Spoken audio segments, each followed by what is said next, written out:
Good morning, my all dear class 12th A students. As in the previous videos of this chapter, we have discussed meaning, advantages, and classification of the ratios or ratio analysis. And from now onwards, we will discuss the liquidity ratio.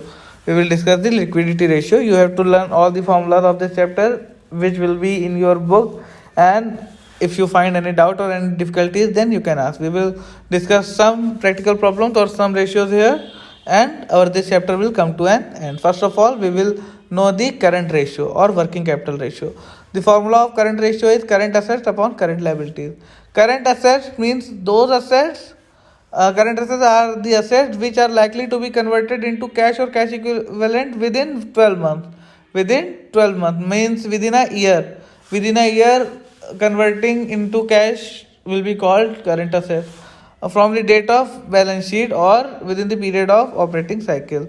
Current assets we will find current investment, inventory, trade receivables, cash and cash equivalent, short-term loans, other current assets. But some things will which will not be included in it are loose tools, stores and spares. This will be the part of fixed asset, and provisions for doubtful debts. In current liabilities are those liabilities which should be paid within the 12 months of the balance sheet. Means in it we will find short-term borrowings, trade payables, other current liabilities, etc. The ideal ratio for the current ratio is 2 is to 1. 2 is to 1. The greater it will be beneficial for the firm. But but minimum 2 is to 1 should be there. If the current ratio is less than 2 is to 1, it indicates lack of liquidity and shortage of working capital in the firm. Let's move further. Let's move to the illustration number 1. Illustration number 1. From the following, compute the current ratios and give your comments. Current ratios. Formula of current ratio is current assets upon current liabilities. What are the current assets here? Current investments, inventories, trade receivables. Okay, these are the current assets, and cash equivalent. Cash and bank balance will be our current asset. In current liabilities, we will okay. Let's add the current assets first. 40,000. Okay, 2,30,000. Total 2,80,000. We have to minus loose tools, as we have discussed earlier that loose tools will not be part of current assets. We have to minus this. So our inventories will be 2,30,000, then 1,60,000, debtors 20,000, bills receivables, and then cash 30,000. Total will be 4,80,000. It will be our current asset. 4,80,000 is our current asset. Now move to the current liabilities. Now let's move to the current liabilities. In current liabilities, there will be trade payables, creditors and bills payables, short-term borrowing, short-term provisions, etc. We will add them. It will be 2 lakh. Put it in the formula. Current asset upon current liabilities, 4,80,000 upon 2 lakh. It will be 2.4 ratio 1. 2.4 is to 1. Ideal ratio is 2 is to 1. It is more than 2 is to 1. It means the firm is in the better position. The financial position of the firm is satisfactory, and the company is in the position to meet its current liabilities. Now let's go to the quick ratio. Quick ratio is also called acid test ratio. Means liquid assets upon current liabilities. Liquid assets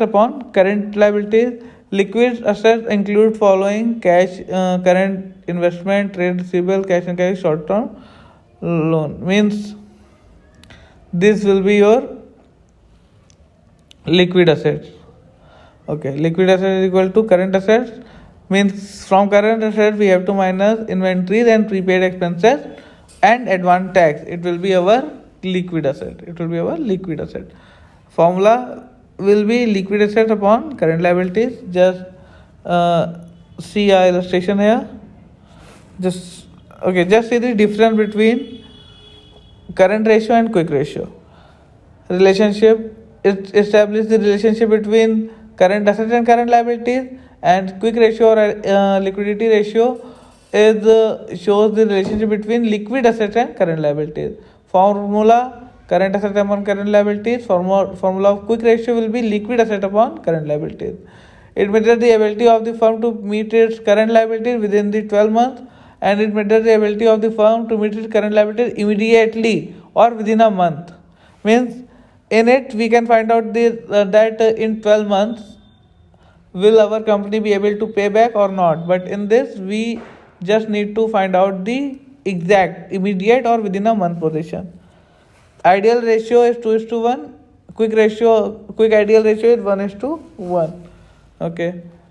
True measurement, it is not a true measurement of short term position of the firm, as it may include a large amount of inventories which may not be quickly convertible into cash, but it removes this shortcoming of current ratio by excluding the amount of inventories.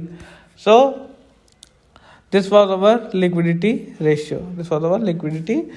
From the next video onwards, we will discuss something new. And we will do some more illustrations, and within a few videos our this chapter will be completed. My special request from all the 12th students that focus on your studies. Your pre-boards are coming, your boards are coming, and you have to score good marks for yourself, for your family, for your career, for your school. So if you want any type of help, our school will help you out in all the needs of your studies, but you have to focus on your studies, and you have to do a lot hard work so that you can get good marks in your board examinations. So students, in the next video we will discuss something new. Till then, bye bye. Keep focusing on your studies so that you can get good marks in your board examinations. Till then, bye bye everyone.